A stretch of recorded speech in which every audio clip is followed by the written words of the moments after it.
اشرف علی تانوی رحمه الله له یو نوجوان راغی وی حضرت مصیبتونه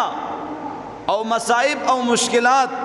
دومره دي که چرته دا خودکشي حرامه نه وی ما به خودکشي کړی وی دومره په مشکلاتو کې گرفتارم په مصائبو کې گرفتارم دومره تنگ شویم د زندګۍ نه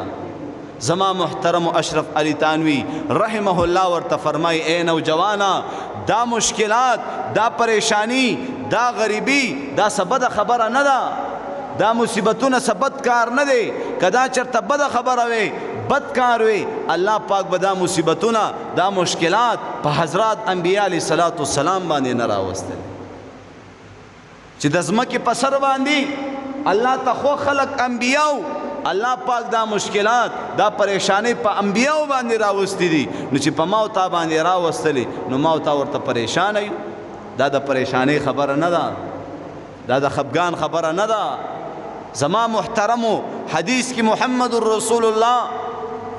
صلی اللہ علیہ وسلم فرمائی کہ امتحانات پا گناہگارو باندې هم راضی پا مسلمانانو باندې هم راضی پا کافرانو باندې هم راضی زما محترم الله جل جلاله د کافرانو د پاره فیصله کړی دا چې دا په زما محترم چې کله د دنیا ناراضي اخرت طرف ته همیشه د پاره با د جهنم په اور کې پراته وي خو لیکن د عبرت په تور باندې زما محترم الله جل جلاله په دنیا کې د کفارو ته سزا ورکول غواړي ځکه په امتحانات راولي په ګناهګارو باندې ولی امتحان راځي رب کائنات په ګناهګارانو باندې امتحان ذکر راولي مصیبتونه ذکر راولي مشکلات ذکر راولي چې زما محترم په دې مصیبتونو باندې په دې مشکلاتو باندې د دنیا په زندګۍ کې د ګناهونو معاف کړي ځان طرف ته صفا راولي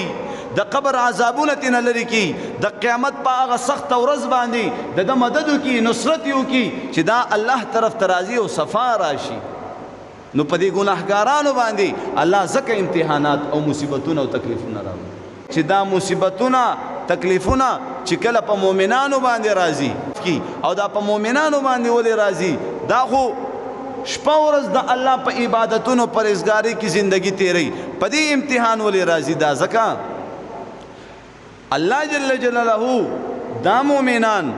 دا سچا پکا مسلمانان دا جنت اعلی مرتبو تا اعلی درجاتو تا اعلی مقام تا رسول غواړي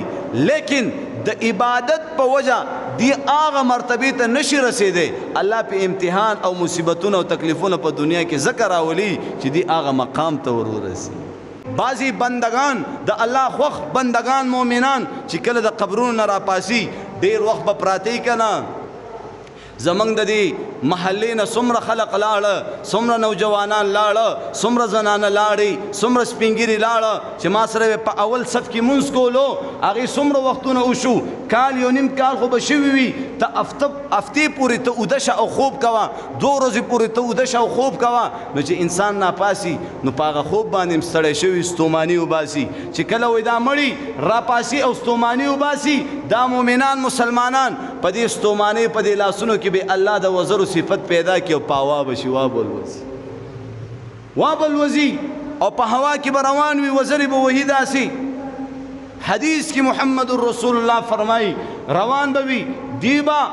نظر پداسی او پرکشش نظارو باندې ولګي داسی او محل باندې به ولګي چې هغه بس لړ راخون کوي دا جنتین دا مسلمانان مومنان با آغا محل طرف تا روان شي او چې کله زما محترم پا آغا محل وردن نکیگی دا جنت داروغه با ورطا آواز کئی سکوی ویرجی من خود قبرون را پاسی دو اللہ پا دیلا سنو کی دا وزر و صفت پیدا کو دا زینم اکت زمان زلو اگوختو چی دا زینو اگو رو دیتا داخل شو و توی دا جنت تے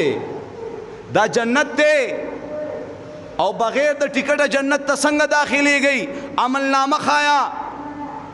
آواز براشی غیبی آواز براشی ناگہانا آواز براشی وی دا حق بندگان دی پا دنیا کی من چاہی زندگی نو کڑی رب چاہی زندگی کڑی وا زیر رازی کڑیم نن بدا بے حساب بے کتاب پا جنت کی داخلی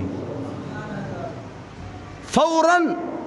په سیده جنت ته ځي. بعضې زمونږ غونته کې ګناهګاره زی په زی به غورځېږي را غورځېږي د حشر میدان طرف ته به روان وي. بعضې ګناهګاره چې راپاسي یو بد شکله انسان د هغې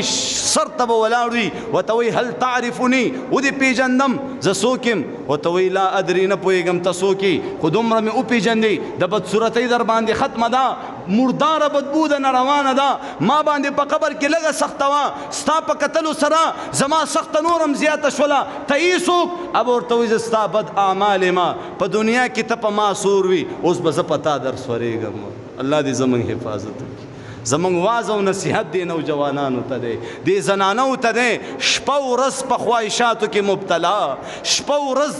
نفس راضي کولو کې مبتلا. رب دې هېر کړی دی ای بنده. الله پاک تا ته کم آواز کوي، یا ایها الانسان، یا ایها الانسان ما غرک بربک الکریم. الله پاک څومره مینې سره آواز کوي، خپل بنده ته آواز کوي، اے بنده کمې خبرې ته ما نه په اکړ کې غرور کې اچولې، ولې مخلوق پسې منډې وې، نورم ذلیله کېږي. اے بنده ما طرف ته راشه، اے بنده ما طرف ته راشه، ستا د مشکلاتو حل ما سره دی، ستا د پریشانۍ حل ما سره دی، ستا د بیمارانو صحت ورکوونکی ذات زه یم. هغه الله پاک هم په انتظار دی. اے بنده کله خو راشه که، اے بنده کله خو د شپې را پاسه که، اے بنده کله خو قرآن ته کښېنه که، اے بنده کله خو ما ته ودرېږه، کله ستا یو مسله ده، ستا یو پریشانی ده، یو بیماری در باندې راله، ازماو که خپل الله، وګوره خپل الله، راشه الله طرف ته. الله وایي ای بنده ته چې ما طرف ته یو قدم واخلي، زه 2 قدمه ستا طرف ته در واخلم. اے بنده ته چې ما طرف ته را روان شي، زه په منډه ستا طرف ته راځم. آغا قدردان الله، آغا مهربان الله، آغا زبردست الله، آغا قوت والا الله، آغا طاقت والا الله. نن منگ پریخو دے دے او دا مخلوق نه یریگو، دا مخلوق نه دا کېدو یقین زمونږ په زړونو کې پروت دی. آغا الله پریخه